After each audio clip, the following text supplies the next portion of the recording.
প্রিয় দর্শক, আসসালামু আলাইকুম। দর্শক, আপনাদের প্রীতীয় শুভেচ্ছা জানিয়ে শুরু করছে আমাদের আজকের প্রতিবেদন। তো দর্শক, দেখতেই পাচ্ছেন আমাদের সামনে এক আপু দাঁড়িয়ে আছে। আমরা তার গল্পটা শুনবো। আপু, আসসালামু আলাইকুম। ওয়ালাইকুম আসসালাম।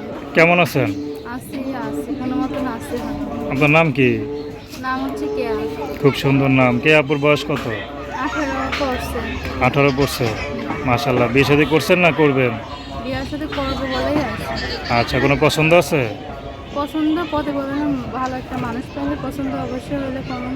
আচ্ছা, কেমন ছেলে পছন্দ আপনার? চাই হচ্ছে যে মনে হোক, বয়স দিয়ে কোনো ম্যাটার হয় না, ম্যাটার করে না, যে মনে হোক যে যেন ভালো হয়, 5 ওয়াক্ত নামাজ পড়ে, এটাই। আচ্ছা, যাক, ভালো কথা বলছেন। পড়াশোনা করছেন করছি। কোন পর্যন্ত? 8 পর্যন্ত। 8 পর্যন্ত। তার পড়লেন না কেন? করি নাই, টাকা নাই তার জন্য। তারপর হচ্ছে পার্লার হয়ে গেছিলাম, কাজ করতাম। পার্লারে? হ। আচ্ছা, এখন কি পার্লারে কাজ করেন? না, কাজ করি না, যায় না। আমার খালা যাইতে যায় না, বলে কি জোয়ান মেয়ে হয়ে গেছে, এখন যায় না।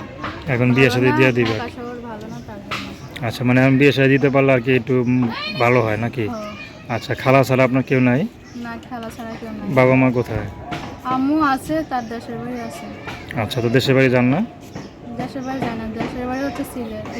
সিলেট। সিলেটে? হ। আচ্ছা, বাবা নাই? না, বাবা নাই। আচ্ছা আচ্ছা, তো এখন মনে করেন ভাই বোন কজন আপনার? একটা ভাই আছে ছোট। আচ্ছা, আর কেউ নাই? না। তো আপনি বাসায় মানে দেশে গ্রামে খরচ পাঠাতে হয় না? না, আপনার মা চলতে পারে? চলতে পারে, আমার মামা আছে। আচ্ছা আমরাই তো খাইতে পারি না। আচ্ছা, তো এখন যদি ভালো একটা মানুষ পান তাহলে বিয়ে শাদী করবেন, এই তো? হ। সে যদি বিবাহিত হয়? সমস্যা নাই, কিন্তু আমার থাকার অবস্থায় অন্য কারোর সাথে কথা বলতে পারবে না, যেটা আমার সেটা আমার। আচ্ছা, 1% অন্য কারো হতে পারে। বাহ, ভালো কথা বলছেন। যদি বিবাহিত পুরুষ ফোন দেয় তো কেমনে বিয়ে করবেন? বিবাহিত হোক যায়, তাতে কোনো সমস্যা না। আমারও চিনার পর, আমার সাথে পরিচয় হওয়ার পর অন্য কারোর সাথে পরিচয় করতে পারবে না, এটাই। মাশাআল্লাহ, ভালো কথা বলছেন। হুম। তো আপনার সাথে কীভাবে যোগাযোগ করবে? নাম্বারের মাধ্যমে। তো দর্শক, আপনারা আপুটির কথা শুনলেন। তো তার নাম্বারটা হচ্ছে 016144327070। আমি নাম্বারটা আবারও বলছি, 016144327070। আর তো দর্শক, প্রেম ভালোবাসা, সাহায্য সহযোগিতা, বিয়ে শাদী করা একান্ত আপনাদের ব্যক্তিগত ব্যাপার।